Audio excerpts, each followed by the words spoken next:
Hey guys, and welcome to part 4 of my journey through Path of Exile's new Incursion League, where I'm playing a Trapper Saboteur. Now this time around, I started off by finally 4-socketing and 4-linking my gloves because they were an ES base, so I could easily get 3 blue, 1 green, which was a pretty good set of links for my Lightning Spire Trap, and that way I was able to take the Lightning Spire Trap setup from my helmet and equip the new Lion Pelt. And the links I went with were Lightning Spire Trap, Added Lightning, Control Distraction, and Trap and Mine Damage.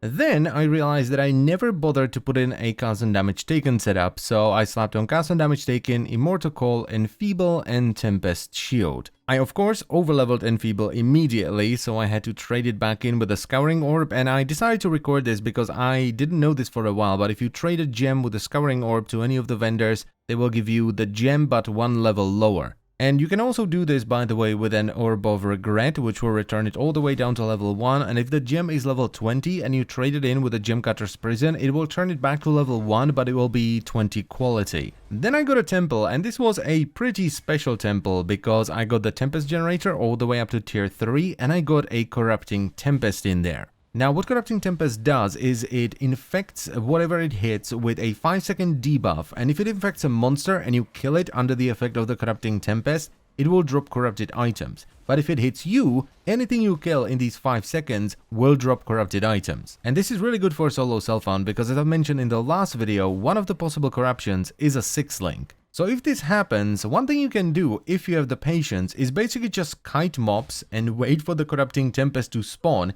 get hit by it, and only kill things under these 5 seconds. So basically all the loot you get throughout the temple will be corrupted. This also works for chests, by the way. And that's exactly what I did, which is why this one temple took me 30 minutes to clear. Now I did get one exciting shing from the Neversing filter throughout the temple, and I got really excited. I was like, oh my god, I hope it's a chest. Oh, it's an Exalted Orb. Okay, then. It was kind of disappointing because I would much rather have a 6-link, because at the moment I don't really have any items I would want to exalt, so Exalted Orb right now, kind of useless. I even managed to get a lucky Tempest just as I was killing the final boss, so all the items I got from the Omnitech were corrupted. And I got another one of the special jewels, which unfortunately got corrupted into the Sacrificial Harvest, which is kind of funny. I got a decent helmet that had implicit life regen as the corruption. It had a life, even more life regen, mana, and reduced mana reservation, which is rather interesting. I got a pretty decent Saintly Chainmail. It's just a shame that it was corrupted, so I would have to spend mad amounts of currency to link it. And everything else was very meh. And here are some of the other kind of interesting stuff that I got from the temple. So I got this 5-link right here, which unfortunately didn't have a ton of life. It also had a pretty low intelligence roll, and the resistances weren't that great, on top of the colors being somewhat meh for the setup I'm running right now. This one was a little bit better. The ES wasn't that great, but it was only a 4-link, so I would have to use the Varici bench, which would once again be super expensive. And then I got this 5-link, which has decent evasion, pretty low life, but once again not the best colors for my kind of setup. I did get a pretty nutty map though that had a lot of quantity, decent rarity, and insane pack size. So I immediately slapped the map in, and man, the loot explosion from the Incursion was awesome.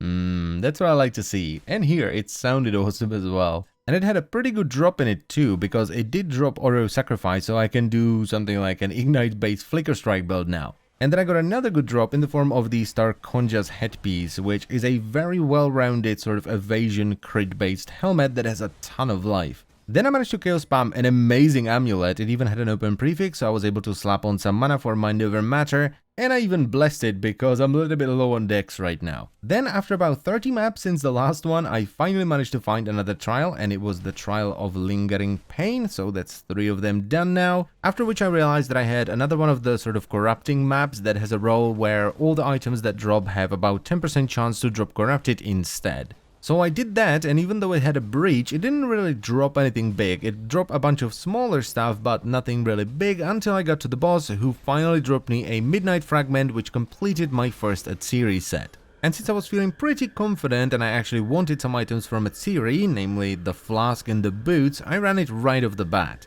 I wasn't too worried about Vaals because I knew I could throw some traps in advance and basically blow them up as soon as they activate, which is exactly what happened. What I was worried about, however, was the trio, because there was a pretty good chance that I would end up with a roided up titty bitch since the traps just randomly target things, and it's once again exactly what happened. But luckily my character has more than enough mitigation, as it turns out, to actually survive her. So even though it wasn't the cleanest trio kill I've ever done, I didn't die, which is good.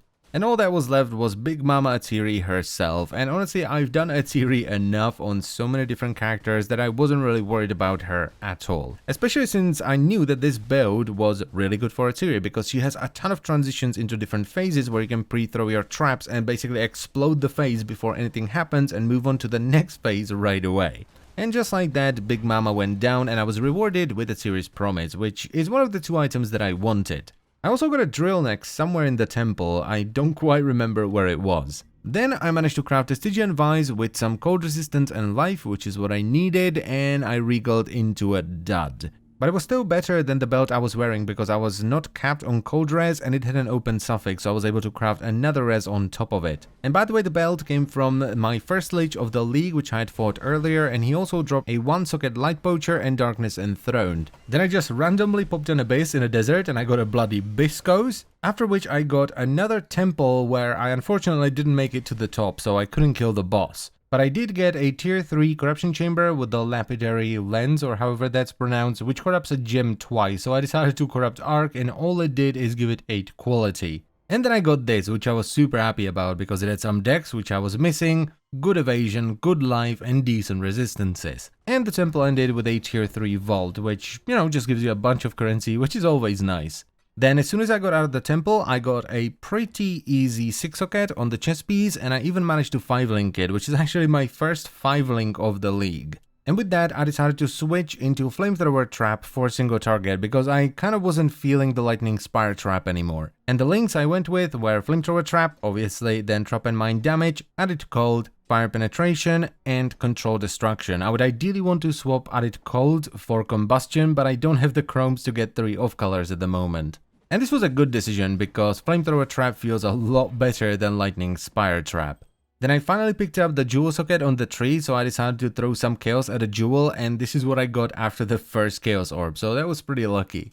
And then I was just mapping away until I got the Sinvicta's Metal in a port, and I think this is a new unique because I've never seen this one before. And I think I might actually build a character around this because it's a decent enough two-handed axe, but it has a rampage and some extra rampage scaling, so I think this could be a lot of fun on like a Raider Cyclone type character. Then I got an Untainted Paradise from Zana, so that gave me about 1/3 of a level, which was rather nice. After which I got a Call of the Brotherhood, which is not a bad drop at all. This is a pretty good ring. It has cold and lightning res, some intelligence, increased lightning damage, increased mana regen, it converts some of your lightning damage to cold, and it makes it so that your spells have 100% chance to shock against frozen enemies. Then I wanted to get another sacrifice set to get another shot at getting the boots from Atziri, so what I did is I took the duplicate fragments I had in my stash and I threw them into the map device. And I decided to record it because, once again, I didn't know this for a while, so maybe some of you didn't know this either. If you take any of the sacrifice fragments and you put them into the map device by themselves,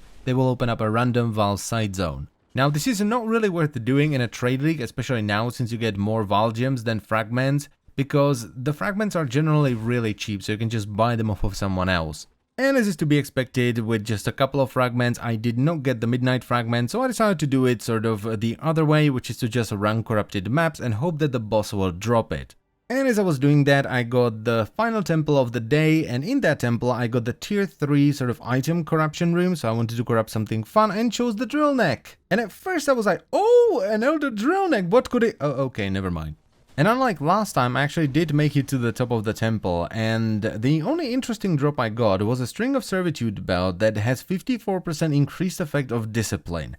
I don't know how good this actually is. Might be good, it might give you a lot of ES, but I'm not quite sure. It depends on whether or not this is the final multiplier, because if it is, then it will apply after ES nodes and after aura nodes, which could give you a lot of ES, but if it doesn't, it's probably pretty garbage because you have to sacrifice a belt slot for it. And you can get much better stuff on either Darkness Enthroned if you have good jewels, or Stygian Vice if you have a good jewel, or even just a crystal belt. And that's where I stopped because my hard drive was getting rather full. Now there is no point looking at the tree because it's basically the same as last time. I just gained 3 levels, so I picked up a jewel socket and some smaller life nodes. So I thank you very much for watching. As always guys, I hope you've enjoyed the video, and I will see you next time. Bye bye.